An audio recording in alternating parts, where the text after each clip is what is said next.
कर्नाटक राज्य के बेंगलुरु सेंट्रल की एक विधानसभा सीट जिसका नाम महादेवपुरा है, जहां पर राहुल गांधी ने इलेक्शन कमीशन के वोट चोरी का जो गंभीर आरोप लगाए हैं, उन आरोपों पे अगर नजर डाली जाए तो उसमें सबसे पहली चीज ये आती है कि दरअसल अगर मैं बेंगलुरु सेंट्रल की एक विधानसभा सीट अगर महादेवपुरा की बात करता हूं, तो इस महादेवपुरा सीट पे अगर आंकड़े देखे जाएं तो इन आंकड़ों में जो बीजेपी को जो कैंडिडेट है उसको वोट मिले 2,29,632।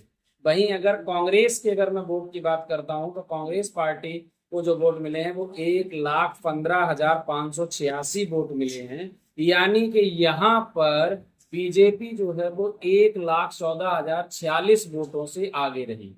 वहीं अगर बाकी की बेंगलुरु सेंट्रल की विधानसभाओं की बात की जाए तो उन सभी विधानसभाओं को मिलाकर कांग्रेस के जो कैंडिडेट थे वो लगभग 82,000 वोटों से आगे थे।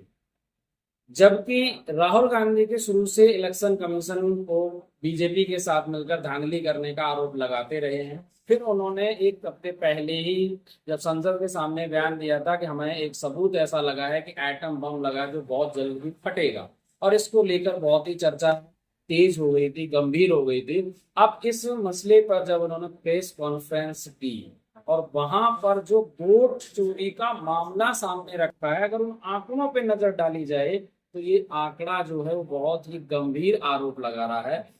और अगर मैं बात करूं, दरअसल क्या है कि राहुल गांधी ने इलेक्शन कमीशन के साइड से जो डेटा लिया था वो लगभग 7 फीट ऊंचा डेटा था, जिसकी हाइट की मैं बात कर रहा हूँ। और वजन की बात करूं तो लगभग 300 किलो का वजन था, यानी 3 क्विंटल के समथिंग। अब इस डेटा में खास बात ये थी कि इसे मशीन से रीड नहीं किया जा सकता था, और जब मशीन से रीड नहीं किया जा सकता था तो इसमें डेटा को मैनुअल वेरीफाई करना था, एक एक फोटो को मैच करना था।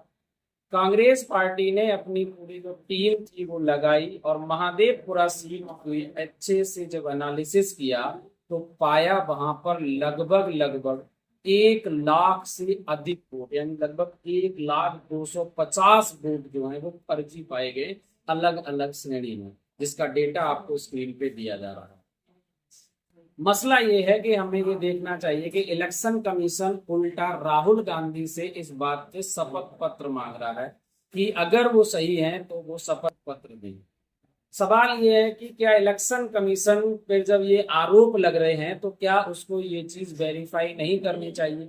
क्या वोट चोरी का मामला किसी विपक्ष का हक है, या विपक्ष लाके वोट चोरी का मामला जो है उजागर करेगा? ये काम तो इलेक्शन कमीशन का, इलेक्शन कमीशन को करना चाहिए। और अगर राहुल गांधी मांग कर रहे हैं डिजिटल डेटा की, तो इलेक्शन कमीशन को ऐसी कौन सी आफत आ रही है जो डिजिटल डेटा देने से मना कर रहे हैं? इससे साफ जाहिर होता है कहीं ना कहीं चोर की दाढ़ी में तिनका है। बाकी आपकी क्या राय है इस पूरे मसले पर, कमेंट बॉक्स में जरूर बताएं। क्या इलेक्शन कमीशन को राहुल गांधी को डिजिटल डेटा जारी करना चाहिए, देना चाहिए? और जब ये मामला सामने आया उसके बाद इलेक्शन कमीशन ने बिहार में और कई राज्यों में अपनी साइट ही बंद कर दी। ये तो सीधा सीधा ये है कि जैसे ही भनक लगी कि यहाँ डेटा उनका जो है उनकी पोल खुल जाएगी पूरी तरीके से, तो उस डेटा को इलेक्शन कमीशन ने अपनी साइट ही बंद कर दी, जो कि बिल्कुल ही गलत है और ऐसा नहीं करना चाहिए था। बाकी इस मसले पर आपकी क्या राय है कमेंट बॉक्स में हमें जरूर बताएं। मिलते हैं नेक्स्ट वीडियो में, तब तक के लिए देखते रहिए यूथ डायलॉग्स। Thank you.